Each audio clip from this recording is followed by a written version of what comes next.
tu chairman le kan roi tu zom tak tak te le kan member pui te ma sa in chibai kan bu chewa ke ni wang pui fe chua program team tru te hi kan leader hi puke rim liana secretary central lam chang tu ani a tin pusia be solo hi adc lam rang secretary le deputy organizer pukol kunga le kai organizer sabjam liana te kan ni a darlon lam kan kal ani tin darlon a hian kholi darlon lam a hian kholi tlo tur ti kan ni a kho khat san chuana in san chuana kho pui ti kha kong a that lo wa in kar te phe lut thei lo wa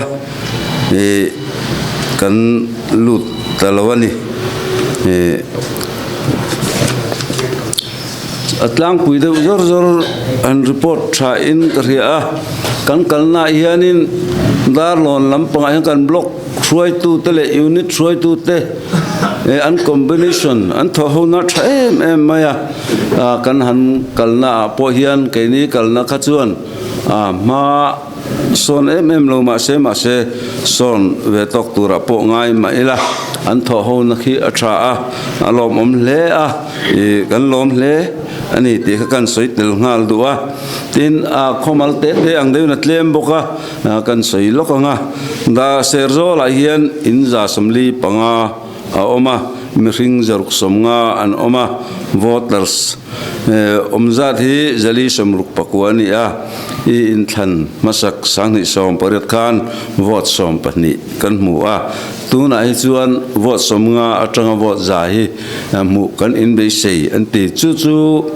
ai sarkar thokle neutral tel lovin heng kan mu thayang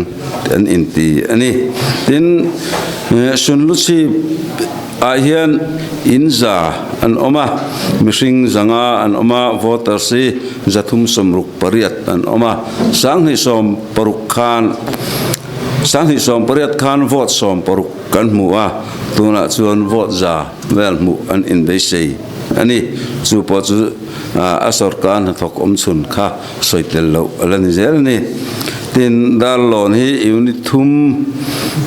andinga blocking opa in hi zakwa somkwa pali andinga mihring omza ti sang thum le za ani a vote nei theiza ti sang ni zaruk som ani a in than masak sang ni som pariat khan zanni somsari pariat kan mu a tun sang ni somni pathumai chuan vote sang khat ai tlem lo mu kan in be sei anti ani tin chan chuan in hi chan chuan khopui antia kan juk thleng chia lo nangin report kan don dana in somruk an oma mihring hi zani som thumvel an oma vote nei thei hi somkua pali an omve ani helai hi